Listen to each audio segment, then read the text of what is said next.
നമസ്കാരം. ക്രിക്കറ്റിന്റെ ലോകത്തേക്ക് എല്ലാവർക്കും ഹാർദമായ സ്വാഗതം. അങ്ങനെ 15 റൺസിന്റെ വിജയവുമായി ഇന്ത്യ പരമ്പര ജയിച്ചിരിക്കുന്നു. ആഘോഷിക്കൂ.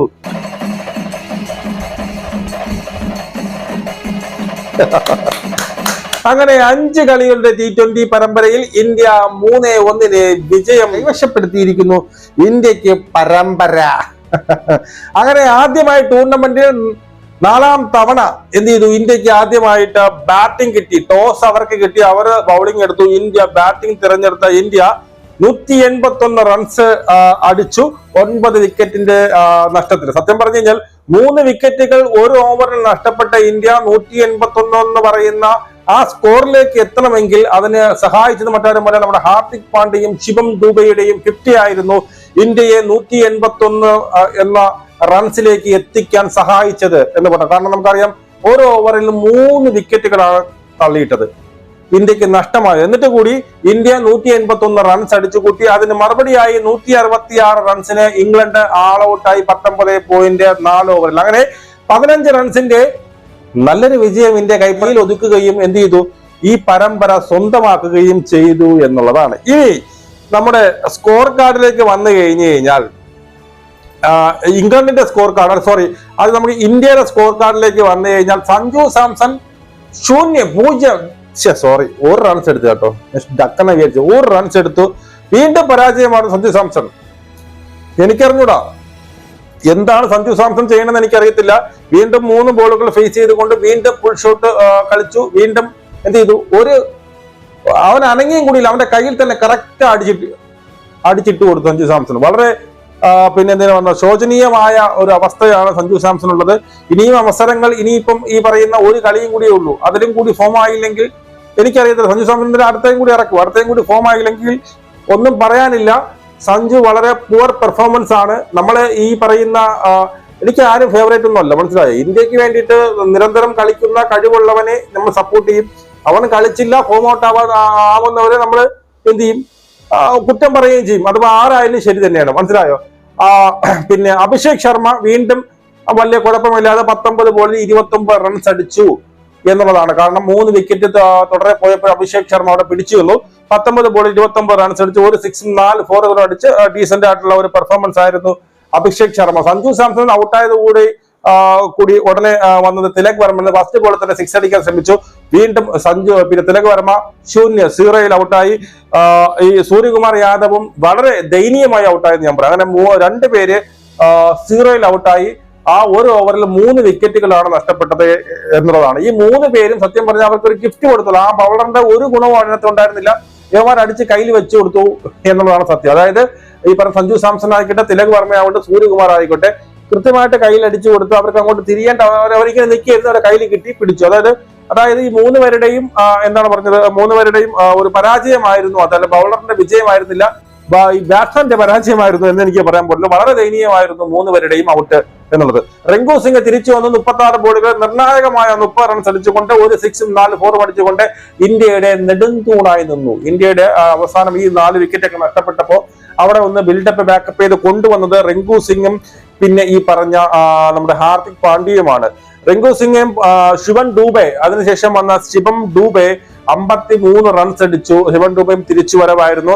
54 റൺസ് നേരിട്ട് കൊണ്ട് 7 4 2 6 അടിച്ചുകൊണ്ട് ശിവം ഡൂബയും 53 റൺസ് അടിച്ചു. 155.58 സ്ട്രൈക്ക് റേറ്റിൽ. Well done. ഹാർദിക് പാണ്ഡ്യ വീണ്ടും രക്ഷകനായി വന്നിരിക്കുന്നു. 53 റൺസ് അടിച്ചു, 30 ബോളുകൾ ഫേസ് ചെയ്തുകൊണ്ട് 4 4 4 6 അടിച്ചുകൊണ്ട് 176 റൺസിന്റെ സ്ട്രൈക്ക് റേറ്റോടുകൂടി 53 ശിവൻ ഡൂബയും ഹാർദിക് പാണ്ഡ്യയും ഒരേ റൺസിലാണ് ഔട്ടായി. ഇവർ രണ്ടുമാണ് ഇന്ത്യ ജയിക്കാനുള്ള നിർണായക ഘടകമായത്. ഇവരുടെ അടിയായിരുന്നു. ഹാർദിക് പാണ്ഡ്യയൊക്കെ ഒരു ഓവർ അടിച്ച 6 ലോങ് ബോൾ അടിച്ചതും കവർ ഡ്രൈവ് ചെയ്തൊക്കെ സൂപ്പർ ആയിരുന്നു. സൂപ്പർ ബാറ്റിംഗ് ആയിരുന്നു ഹാർദിക് പാണ്ഡ്യയും ഈ പറഞ്ഞ ശിവൻ ഡൂബയും ബാറ്റ് ചെയ്തത്. അങ്ങനെ അവരുടെ പിന്നെ വന്നത് പട്ടേലിന് പിന്നെ ലാസ്റ്റ് ഒന്നും ചെയ്യാനില്ലായിരുന്നു. അങ്ങനെ നമ്മുടെ 20 ഓവർ കംപ്ലീറ്റ് ആയപ്പോൾ 181 റൺസ് ഇന്ത്യ അടിച്ചു. 9 വിക്കറ്റ് നഷ്ടത്തിൽ 181 റൺസ് വെച്ചു. മറുപടി ബാറ്റിംഗിന് ഇറങ്ങിയ ഇംഗ്ലണ്ട് 166 റൺസിന് ആൾ ഔട്ടായി. അവിടെ ആര് കളിച്ചത്? സാൾട്ട് കുറെ 3 കളി കൊണ്ട് ഫോം ഔട്ട് ആയിരുന്നു. ഈ കളി ഒരു 23 റൺസ് അടിച്ചു എന്നുള്ളതാണ്. അതുപോലെ തന്നെ ഡക്കറ്റ് കഴിഞ്ഞ കളിയിൽ ഫോം ആയിരുന്നു. ഈ കളിയിൽ 39 റൺസ് അടിച്ചുകൊണ്ട് ഇന്ത്യയെ ഒന്ന് വിരട്ടി. പല ഘട്ടങ്ങളിലും ഇന്ത്യ തോക്കുമെന്ന് തന്നെ ഞാൻ കരുതി. പക്ഷേ പിന്നെന്താണ്, ഇടവേളകളിൽ തള്ളിയിട്ട വിക്കറ്റുകൾ നിർണായകമായി എന്നുള്ളതാണ്. ഇവിടെ എടുത്തു പറയേണ്ട മറ്റൊരു വിഷയം എന്ന് വെച്ചാൽ, നമ്മുടെ കഴിഞ്ഞ വട്ടം ചെണ്ടയായ എല്ലാവരും ഓട്ടിച്ചിട്ട് അടിച്ചുകൊണ്ടിരുന്ന രവി ബിഷ്ണോയി ഈ വട്ടം 3 വിക്കറ്റ് എടുത്തുകൊണ്ട് നിർണായക 3 വിക്കറ്റുകൾ തള്ളിയിട്ടതും ഈ വിജയത്തിൽ ഇന്ത്യക്ക് നിർണായകമായി എന്നുള്ളതാണ്. ഒരു വിജയശില്പിയായി മാറിയിട്ടുണ്ട് ആര്, ഈ പറയുന്ന നമ്മുടെ രവി ബിഷ്ണോയി. ജോസ് ബട്ടറിന്റെ വിക്കറ്റ് തള്ളിയിട്ടുകൊണ്ടാണ് രവി ബിഷ്ണോയി തുടക്കമിട്ടത്.